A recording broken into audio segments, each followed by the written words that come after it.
आपका मेरे channel commerce गुरुजी पर। और बहुत दिनों से बच्चों की एक डिमांड थी कि सर बीबीए का कोर्स भी स्टार्ट कर दीजिए। जैसा कि आपको मालूम है कि मैंने बीकॉम का कोर्स स्टार्ट कर दिया है और बीकॉम में जो आपका सब्जेक्ट है फाइनेंशियल अकाउंटिंग, उसकी हम रॉयल्टी का चैप्टर कर रहे हैं, जिसके हमने 3 पार्ट कवर कर लिए हैं। आज आपके बीबीए में एक सब्जेक्ट आपको पढ़ने को मिलेगा जिसे हम कहेंगे बिजनेस मैथमेटिक्स। और जो साइंस वाले बच्चे हैं उन्हें तो इसमें कोई दिक्कत नहीं होती, लेकिन जो कॉमर्स वाले बच्चे हैं उनको इस सब्जेक्ट में थोड़ी दिक्कत होगी। तो स्पेशली मैं चाह रहा हूँ, मैं इसी से स्टार्ट करना चाह रहा था। लेकिन इससे पहले मैं एक छोटी इन्फॉर्मेशन और दे दूँ। जो बच्चे बीबीए की एंट्रेंस की प्रिपरेशन करना चाहते हैं, उन्होंने किसी अच्छी यूनिवर्सिटी से या एग्ज़ाम फॉर्म डाला है और उन्हें उनकी एंट्रेंस प्रिपरेशन करनी है, या बीबीए की कोर्स की अलग से मेरे से मेंबरशिप लेना चाहते हैं, तो ये दोनों चीज़ अवेलेबल है। जिसकी बेटा डेट सिर्फ मैंने आज की रखी है, क्योंकि 11 तारीख से इसकी क्लास स्टार्ट है, बीबीए एंट्रेंस प्रिपरेशन की भी और बीबीए कोर्स की भी। क्लासेस इनकी लाइव हुआ करेगी। एंट्रेंस वाली जो प्रिपरेशन है उसका कोर्स पूरा 1 महीने का है, और बीबीए तो आपकी पूरी ईयरली के हिसाब से है ना। तो आज हम स्टार्ट करने वाले हैं। हाँ, एक चीज़ और बेटा, अपना नंबर और छोड़ दूँ, आप कांटेक्ट कहाँ करोगे? 9690105047, 9690105047, ये 7 है। ये मुझे व्हाट्सअप कर देना अगर आप इन दोनों में से इंटरेस्टेड हो या बीबीए आप कर रहे हो, तो भी आप ग्रुप में ज्वाइन हो सकते हो। तो बेटा देखो, आपका सब्जेक्ट है बिजनेस मैथमेटिक्स। इसमें आपको एक चैप्टर पढ़ने को मिलेगा जिसे आप कहते हो time value of money. Time value of money, या कह सकते हो simple interest, compound interest, effective rate of interest, ये चैप्टर का नाम रहेगा। तो बहुत ही ध्यान से समझना, बहुत ही प्यार से समझाऊंगा और आपको एक एक चीज़ क्लियर होगी। चैप्टर के नाम से समझ में आ रहा है कि जब आप अपने पैसे को टाइम के हिसाब से इन्वेस्ट करते हो तो उसकी वैल्यू क्या होती है।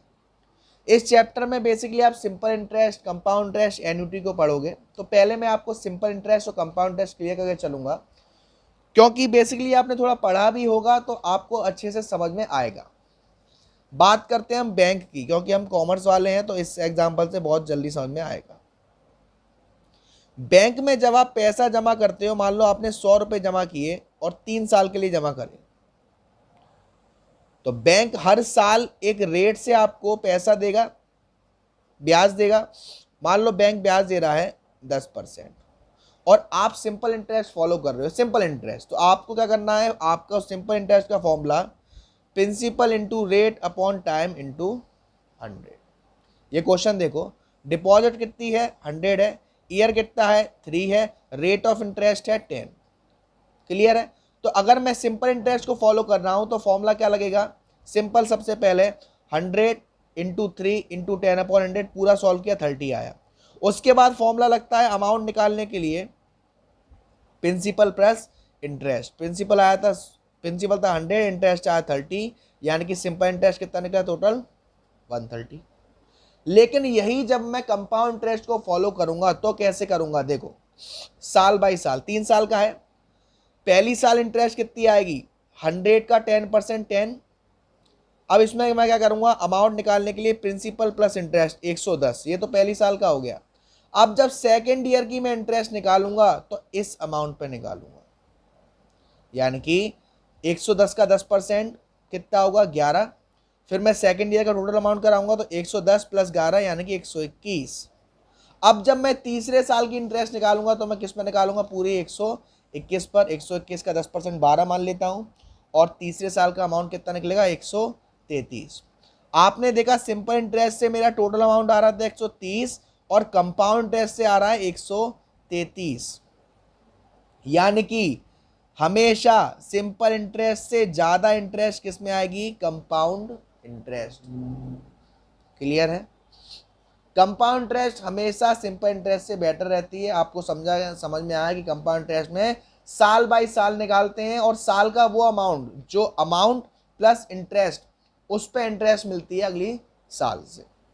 उसके बाद आगे देखेंगे, जो हमारी कंपाउंड इंटरेस्ट होती है उसकी फॉर्म होती है। एक फॉर्म होती है आपकी कंपाउंडेड एनुअली, जो आपका कंपाउंड इंटरेस्ट है वो ईयर बाय ईयर निकल रहा है। एक होती है हाफ ईयरली, जो हर 6 महीने बाद निकल रहा है। हाफ ईयरली भी होती है, क्वार्टरली भी होती है, मंथली भी होती है, डेज वाइज भी होती है ना। तो जैसे यहाँ देखो ये क्वेश्चन है ऊपर का, अगर यही हाफ ईयरली होता तो मैं क्या करता, प्रिंसिपल इंटू 10% इंटू हाफ को मैं 1/2 भी लिख सकता हूँ या 6/12 भी लिख सकता हूँ। तो ये पूरा सॉल्व करके 5 आता और पूरी साल का अमाउंट कितना आता, 100 + 0.5। ऐसे ही अगर आप इसे 3 साल के हिसाब से सॉल्व करोगे तो इसका जो इंटरेस्ट आएगा वो ईयरली से भी ज़्यादा आएगा। मतलब देखो मैंने यहाँ लिखा है एक चीज़, जो आपकी कंपाउंड इंटरेस्ट एनुअली है वो सिंपल इंटरेस्ट से ज़्यादा होगी, कंपाउंड ईयर हाफ ईयरली होगी वो एनुअल से ज़्यादा होगी, क्वार्टरली हाफ ईयरली से ज़्यादा आएगी, मंथली क्वार्टरली से ज़्यादा आएगी, डेली मंथली से ज़्यादा आएगी। यानी कि आप जब कंपाउंड इंटरेस्ट जितने कम समय का निकालोगे, जितने कम डेज का निकालोगे, उतनी ज़्यादा कंपाउंड इंटरेस्ट आपकी निकल के आएगी। क्लियर है?